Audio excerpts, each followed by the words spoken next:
Metroid Prime for the Nintendo GameCube. I have tried so hard to get myself into the Metroid series. The only games I have played in the franchise were Metroid 2, Super Metroid, and Metroid Prime Hunters.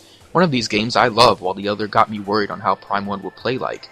Okay, when I get the means of recording Nintendo DS software, I'll get into Prime Hunters. Back in the 5th generation of consoles when 3D games were the talk of the town, many big titles made their transition. Mario, Zelda, Final Fantasy, F-Zero, but Metroid has never seen the light of day. Apparently the developers had no idea how to make a 3D Metroid game work with the given controller, which, yeah, the N64 did not have one of my favorite controllers that Nintendo has made, but we were missing a Metroid game for 8 years. When it came down to it, Metroid Prime was put in development of Retro Studios. They did great for what they accomplished. The soundtrack might be my favorite in the series so far, with the songs like Sunken Frigate, Magmore Caverns, and Phendrana Drift Depths. And of all songs, I especially enjoy the synthesizer during the save station areas. A lot of the songs have that and I love it. I don't know what it is about 3D games, but they typically capture the sense of atmosphere I'm looking for, especially for the first 3D title. Not to say it's only 3D, games like Super Metroid and the Donkey Kong Country games did amazing with atmosphere as well.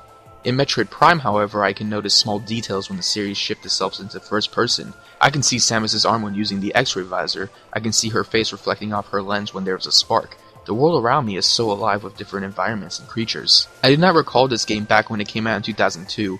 I was way too young at the time with not much gaming news and was completely distracted with other games and the like.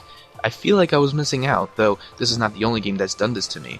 Without going on a tangent, I'd like to start this review up. Oh, one last thing. Even though I have the Trilogy collection, I am only looking at the GameCube version for this review. Don't worry, once I start Metroid Prime 3 in the future, I'll give it a mention. Samus Aran, the space bounty hunter, heads off to Frigate Orpheon, sensing a distress signal. Let me just say that I love the introduction given to Samus here. It's mainly showing off how she came to be in her first 3D title, though I'm not so sure why she took the Chris Redfield syndrome and became so bulky. It might be the shoulders, they are so big. Frigate Orpheon caters to the space pirates who are actually attacked by their own experiment. In the center of Orpheon, Samus encounters the Parasite Queen, and after defeating her, she escapes Orpheon, leading to destruction, also finding her arch-nemesis Ridley on the way. Oh, I'm sorry, Meta Ridley, that's so meta. Unfortunately, Samus gets struck with an electrical surge, losing her weapons and upgrades in the process, yet she is absolutely keen on searching for Meta Ridley and landing towards the newly found Talent 4. From there on, it's all on us and exploring the planet on our own. The story does take a backseat once you start, but the same can be said for Super Metroid. You head to a planet, fight a boss, escape the planet from destruction, and now the game starts off with you looking for some upgrades. Can't have a Metroid title without at least one planet exploding. In this case, there is not much backstory or text happening, so you can get further bearings of controls in Orpheon than the space station. I've mentioned how alive and diverse Talon 4 can be. It has rainforests, volcanoes, icy plains, and mines. Not much is said about Talon 4, but you can use your scanning visor and view scriptures from the Chozo race. They once had a civilization here, but were attacked by a meteor many years ago containing what is now known as Phazon.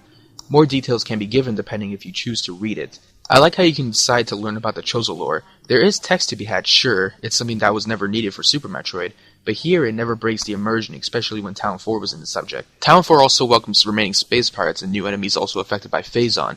I'm glad I'm playing something with more emphasis on story, but since a lot of the plot elements on how Chozo once lived is optional, the main story is just as simple as the last game I reviewed, or even Super Metroid in general. Oh well. I'm glad I have enough breathing room to get accustomed with the new controls because man oh man, I didn't know what to think about it when I first played it. You see, when the game was first shown in its initial trailer, fans were skeptical about the game's shift towards a first-person shooter. I, on the other hand, would have much preferred this method because the first time playing it, I had to put the game down for a few months. Metroid Prime's controls was designed around the game being an adventure title and not a shooter. Yes, there is shooting involved, but it was not its primary goal. It's a more relaxed setting where the idea is to have more exploring and less combat. Like I said, I missed out on this game back in 2002. I guess I would have been fine with the controls back then, however, in 2015 after playing many first-person shooters, I expected this control scheme to be no different. B is to jump, R is to aim, A is to shoot, and the C-stick doesn't move the camera? I know, there wasn't much standards at the time, so they had to make the controls work for what they had the interface for. At the very least, within 2 minutes, I got adjusted pretty comfortably. But couldn't we at least have the option to change the controls? Super Metroid could do it, so why not this game? As far as Samus's movements go, yeah, she is as floaty as I expected her to be. It helps with making accurate jumps and actually feeling like space. Shooting is surprisingly not an issue because with the help of the L button, you can instantly target enemies in close range. Samus will also come across the Morph Ball, allowing her to travel faster while moving through smaller areas. Even so, when you get the Boost Ball, which helps rolling across half-pipes. This game challenges you in ways of using the Morph Ball and its power bombs to hop yourself even higher, or shortcuts when Samus requires the space jump. In fact, the non-linearity Metroid Prime has felt like a great representation of what Super Metroid brought to the series. Because of this being a 3D game, items like the Spider Ball from Metroid 2 and the Space Jump from Super Metroid had to be nullified to compensate with the environment, yet this doesn't really hinder the game at all, which is great. Along with Samus are her upgrades. Starting with the visors, we have the scanning visor to view information on scriptures and enemies. The thermal visor detects objects emitting heat, including enemy targets and various machinery. Finally, the X-ray visor sees through solid objects and invisible passageways, allowing secret missile expansions to be noticeable. Yes, missiles are back along with the charge beams, which can pull in health replenishes from a distance. Samus can use missiles to pack a bigger punch than her arm cannon, and they can even be used to add extra power to her other beams. I don't want to go into too much detail of this, but I'd like to mention a few. The wave beam is not as useful as it was previously. It's pretty slow to start off with, and instead of going through walls, it is electric based while turning on anything that needs power. The other is the plasma beam, a heat-based upgrade that acts like a shotgun. You know what that means. This power-up is slower to shoot with, but it wrecks. I specifically use it against bosses since they move slower. But when all said and done, I just use my standard weapon, especially when these beams don't stack up. After explaining, I have to be honest, that's all I have to say about this game. That's probably because the story takes a backseat and it's all on the player's hands to explore the game. However, after playing this game, it is truly fantastic.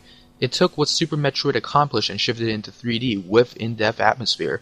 And you know what? I am glad Metroid didn't get an N64 title. Now Metroid Prime can be seen as the first 3D title in the series, while still looking great today. It was worth the wait. If you haven't played a Metroid game, it's one of the best titles to start off with.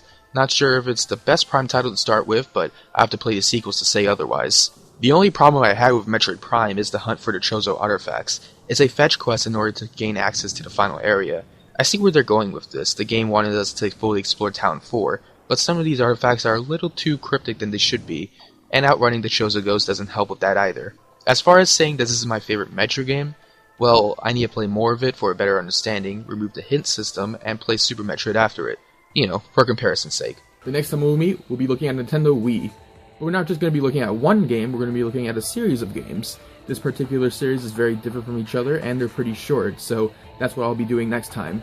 With all that said, thank you guys for watching, and I'll see you all whenever. Take care.